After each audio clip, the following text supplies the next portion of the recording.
كما كتشوفوا العناصر اللي قدامنا، فاول حاجه غادي نحتاجوها هما المصارن. هانتوما كتشوفوا بالنسبه لخوتنا المصريين فهما كيديروها بالمصارن ديال البقر، يعني كيديروا المنبار البقري، ولكن اليوم ان شاء الله حنا غادي نقدموه بالمنبار ديال الخروف اللي هما المصارن ديال الخروف، المصران الغليظ والمصارن الصغار، فلكم الاختيار. ايضا عندنا الرز المصري حاضر معنا، القزبور والمعدنوس والقليل من الشبت هنايا مقطعين مع بعضهم، يعني ربطه ديال القزبور ربطه المعدنوس وواحد الحزيمه ديال الشبت. عندي ايضا كما غتشوفوا معايا مطيشه مقطعه طريفات هكا، ومطيشه ديال الحك اللي انتم غتشوفوا معايا هكا، كلشي غادي نديروه مع بعضه. عندي ايضا في الوقت ديال البصله الخضراء، يعني البصل الاخضر ملي تيكون فهما كيديروه، ولكن حاليا حنا ما عندناش البصل الاخضر، فانا غادي نستعن بواحد البصله كبيره كما غتشوفوا معايا. عندي ايضا القليل جدا من النعناع الاخضر مقطع على هذا الشكل، واذا كان عندكم النعناع الناشف فهما كيستعملوه ايضا. ايضا خوتنا الليبيين فهما كيديروا القلب، الكلوه، الكبده، القليل من الرئه، القليل من الشحمه، يعني واحد النسبه قليله باش كيعطي ديك المذاق. فانا غادي نديرو فقط بالقليل من شويه ديال الكبده مقطعه بحال هكايا. انا حاولت انني نسلقها شويه. وعندي قطع صغيره اللحم كما كتشوفوا، قطعتها قطع صغيره، ولكن هذا اللحم يعني يستحسن انكم تقطعوه قطع صغيره كما غتشوفوا معايا.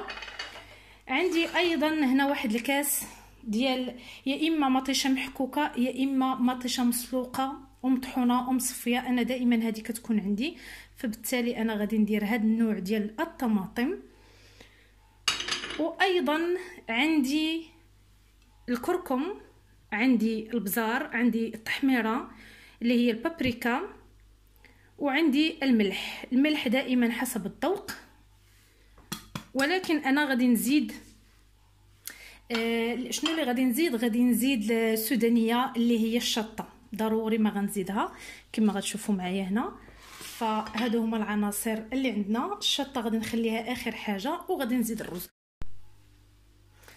هنا كما قلت لكم اخواتي، من بعد ما ضفت الرز فانا غادي نزيد السودانيه اللي هي الشطه اللي كتكون حاره بالنسبه للناس المحبين ديال الحار، ولكن بصراحه هذا الممبار او العصبان فكي يعني الحر كيزيدوا طعم اكثر واكثر، فبالتالي انا غادي نكتفي بهذا المقدار لانه هاد السودانيه حاره بزاف. بطبيعه الحال غادي نحتاجوا لها الدواز كما تنقولوا له حنا، وايضا غادي نحتاج واحد الكميه ديال زيت الزيتون، كميه تكون لا باس بها بحال هكا. وغادي نضيف ايضا الملح لانه الرز كما كتعرفوا كيبغي الملحه، فبالتالي انا ما غاديش نحشي هذا الممبار الا من بعد ما غادي نذوق ونتاكد انه الملح تمام وكل شيء مزيان. فغادي نخلط هاد العناصر هادو كما غتشوفوا معايا. دائما انا كنقول لكم يعني بالنسبه للمطيشه ديال الحك اللي هي الطماطم المصبره، انا درت كميه كبيره باش تعطيني هذا اللون الاحمر، لانه هذا اللون هذا يعني مهم جدا. المكونات كاملين، فانا حبيت نزيد واحد الاضافه خاصه بيا انا غادي نزيد ثومه غبره، يعني ثوم بودره، وايضا البصل بودره، معلقه صغيره من كل نوع، وايضا غنزيد معلقه ديال القزبر اليابس.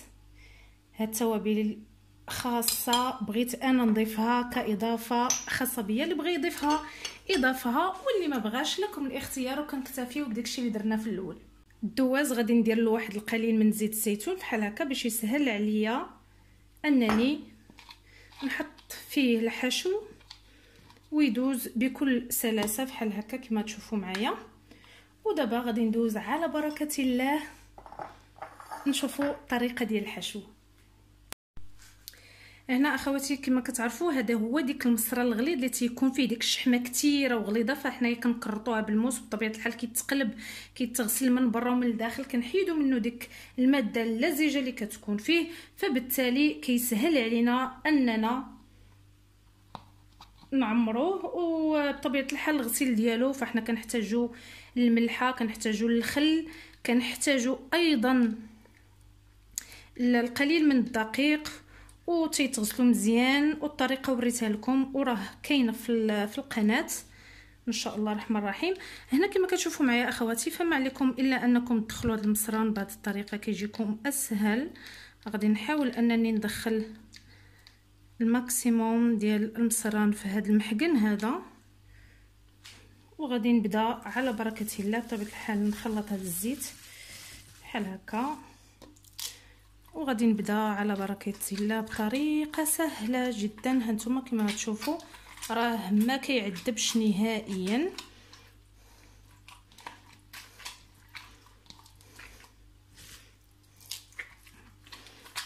يعني ممكن انكم ديروا واحد النسبه مزيانه بالعذاب.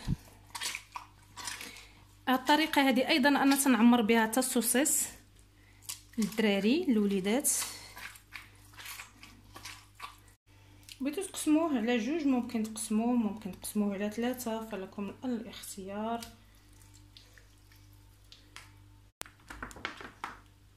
غادي نبقاو غاديين بهذه الطريقه حتى غادي نعمروا المصران كامل. وكما وريتكم فضروري ما غادي نبسطوه بهذه الطريقه اخواتي باش ما يطرطقلناش المصران ملي نجيو نطيبوه. هنا اخواتي كما كتشوفوا بطبيعه الحال انا عمرت المصران الغليظ اللي هو هذا، نتوما كتشوفوا الحجم ديالو. وايضا عمرت المصارن الصغار ديال السوسيس. اهم حاجه اخواتي ضروري ما نخليو الفراغ، كما كتشوفوا المصران ما يكونش عامر بزاف، فبالتالي خصو يكون بحال هكا. كنبقاو غاديين معاه هكا خطوه خطوه باش كنخليو المساحه للرز، لانه الرز غيطيب غيتنفخ، فبالتالي غادي نخليو واحد المساحه للرز باش يلقى فين يطيب. ودابا غادي ندوزو للمرق فاش غادي نطيبوا هاد العصبان اللي هنا اخواتي. كنديروا واحد الطنجره كنديروا الماء يغلي كما كتشوفوا معايا، فبالتالي كنزيد واحد الجزره مقسومه على جوج، واحد نص بصله، واحد جوج عويدات ديال البوارو، ولا الا كان الوقت ديال البصله خضراء ديروها حتى في الحشو ايضا. هنا عندي واحد 3 ديال ورقات سيدنا موسى، وعندي ايضا نص حامضه، وعندي هنا واحد 5 ديال حبه الهيل حتى 7. فبالتالي غادي نخلي هادشي يندمج، ومن بعد غادي نحط العصبان ديالنا يتسلق مع هاد العناصر هادي في الماء. اخواتي كما غتشوفوا معايا ضروري ما كنحزموا الراس ديال المصران من جهتين، وبالتالي كنجيو ضروري ما كنثقبوه بواحد الابره تكون نقيه كما غتشوفوا معايا. فبالتالي انا تنفضل انه يتثقب باش ما يطرطقش. نحطوه في هذا الشكل اخواتي. من بعد ما غادي نستف المنبار ديالي كله اولا العصبان، فبالتالي غادي نخليه يطيب حوالي ما بين 30 دقيقه حتى 35 دقيقه مع التحراك مره. هنا اخواتي العصبان ديالنا من بعد ما حيدتو من المرق، من بعد ما طاب بطبيعه الحال دائما كنشوفوا الرز راه كيكون طايب مزيان. هانتوما كتشوفوا هاد الحبه ديال الرز، انا يديا شو كيدايرين بالماء فبالتالي هانتوما كما كتشوفوا الحبه طايبه مزيان. دابا غادي ندهنوا بقليل من الزبده ولا الزيت وغندخلوا الفران. كندهنوه بواحد شويه ديال الزبده ولا الزبده البلديه الا كانت عندكم، كيجي الطعم احسن، اولا الزيت، فكيبقى دائما هادشي اختياري. شوفوا بطبيعه الحال الاخوان المصريين الاخوات فهما كيقليوه في الزيت وكيديروه صغيور بحال الشكل ديال السوسيس، فبالتالي انايا فضلت انني نديرو بهذه الطريقه هذه كما كتشوفوا معايا. خليته على طوله، ودابا غادي ندخلو ان شاء الله. شوفوا اللون ديالو كيفاش كيجي، راه روعه. ونعاودش لكم انا راني دقت وحده باقي ما تحمراتش ودقتها جات روعه روعه روعه. هانتوما بطبيعه الحال انا ما درتش غير هذه الكميه، نتوما غتشوفوا معايا الكميه الاخرى. اعتذر.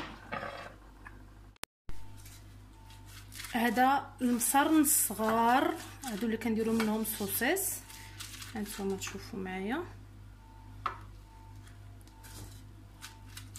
وغادي ندهنو وندخلو للفران يتحمر وغادي نشوفوا الشكل النهائي.